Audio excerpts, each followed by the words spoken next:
बाजीराव पारा murder case में आरोपी की गिरफ्तारी के बाद सोमवार को पुलिस कप्तान ने प्रेस कॉन्फ्रेंस कर इस पूरे मामले का सिलसिलेवार खुलासा किया। एसपी ने बताया कि पैसों की लालच में ही अधेड़ रमेश तिवारी की हत्या हुई थी। हालांकि आरोपी ने जिस उम्मीद से हत्याकांड को अंजाम दिया उसे उतनी रकम नहीं मिली। महज 10,000 रुपए के लिए ही आरोपी ने रमेश तिवारी की हत्या कर दी। इस हत्यारे को गौर से देखिए, ये वो कातिल है जिसने बाजीराव पारा में रहने वाले रमेश तिवारी की जघन्य हत्या करके उसे मौत की नींद सुला दी।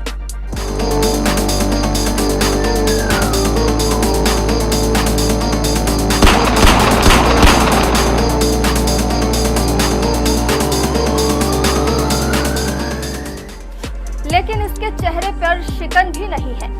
कुछ मामलों में हत्या के बाद हत्यारा पश्चाताप की आग में जलता है, मगर इसके साथ ऐसा नहीं है। हत्यारे को जरा भी मलाल नहीं है कि इसने एक व्यक्ति का खून कर दिया है। फिलहाल अब कहानी पर आते हैं। इस हत्यारे ने 25 सितंबर की रात रमेश तिवारी के घर में चोरी की योजना बनाई थी। योजना के अनुसार ये शाम को ही रमेश के घर पहुंच गया, जहां इसने रमेश के सोने का इंतजार किया। जैसे ही रमेश की आंख लगी, इसने अलमारी का दरवाजा खोलना चाहा, मगर इससे पहले कि वह कुछ कर पाता, रमेश की नींद खुल गई। ऐसे में चोरी के शक में रमेश ने इसे खरी खोटी सुनाई, लेकिन इसने तैश में आकर रमेश पर जानलेवा हमला कर दिया, जिससे उसकी मौत हो गई। मकान मालिक को मौत की नींद सुलाने के बाद हत्यारे ने अलमारी से लगभग 10,000 रुपए निकाल लिए। इसके बाद डीवीआर को भी निकाल दिया। लेकिन वो कहते हैं ना, आरोपी अपने सबूत के तौर पर कुछ न कुछ सुराग जरूर छोड़ता है। इसने भी वो गलती कर दी। असल में इसने डीवीआर को तो निकाल लिया, मगर उसे घर के पीछे में फेंक कर चला गया, और वही डीवीआर सबसे बड़ा सबूत बन गया। पुलिस ने डीवीआर देखने के बाद ही इसकी पहचान की और घटना के तीसरे दिन इसे गिरफ्तार कर लिया। पूरी थाना की टीम, साइबर की टीम, साथ में जो पूर्व में भी आरक्षक, प्रधान आरक्षक उस थाने में काम किए थे, उन सबको बुलाया गया और पूरी टीम लगातार 3 दिनों तक लगी रही। 3 दिनों के बाद ये खुलासा हुआ कि जो मृतक के घर में काम कर रहे थे, उन्हीं का बेटा दीपक ने पूरी ये घटना को अंजाम दिया है। पूरी घटना को अंजाम इजी मनी, मतलब कुछ पैसे मिल जाएंगे, इस चक्कर में दिया गया था।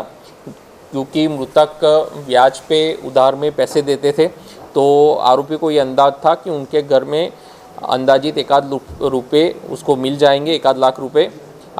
इसी कारण आरोपी घर में साइड के दरवाजे से घुसा था और अंदर के कमरे में 3-4 घंटा करीब छुप के रहा। पूरा मृतक के सोने के बाद पूरा घर सर्च किया, लेकिन उनको डिजायर्ड जो भी अमाउंट वगैरह था वो नहीं मिला गया। जो अलमारी और जो अलमारी का लॉकर है वो भी चाबी से खोला गया, ना कि उसको तोड़ा गया है। ये पूरे घटनाक्रम के अंत में जो आरोपी है दीपक यादव, उसको गिरफ्तार किया जा चुका है और उसको रिमांड पे माननीय न्यायालय पेश किया जा रहा है। रमेश तिवारी को जान से मारने वाला ये हत्यारा रमेश के घर में काम करने वाली बाई का ही बेटा है, जिसने न जाने कब से रमेश के घर में चोरी करने की योजना बनाई थी। योजना बनाते हुए इसने अंदाजा लगाया था कि रमेश के घर में 3 से 4 लाख रुपए कैश हो सकता है, मगर इसकी योजना पर पानी तब फिर गया जब इसने रमेश को मारने के बाद अलमारी खोला और उसमें सिर्फ और सिर्फ 10,000 रुपए ही थे। बहरहाल वो रुपए भी अब पुलिस के पास है, जिसे पुलिस रमेश की बेटियों को देगी, जबकि ये कातिल अब सलाखों के पीछे जाने वाला है। हर्ष न्यूज के लिए वीडियो जर्नलिस्ट देवेश देवांगन के साथ संतोष साव की रिपोर्ट।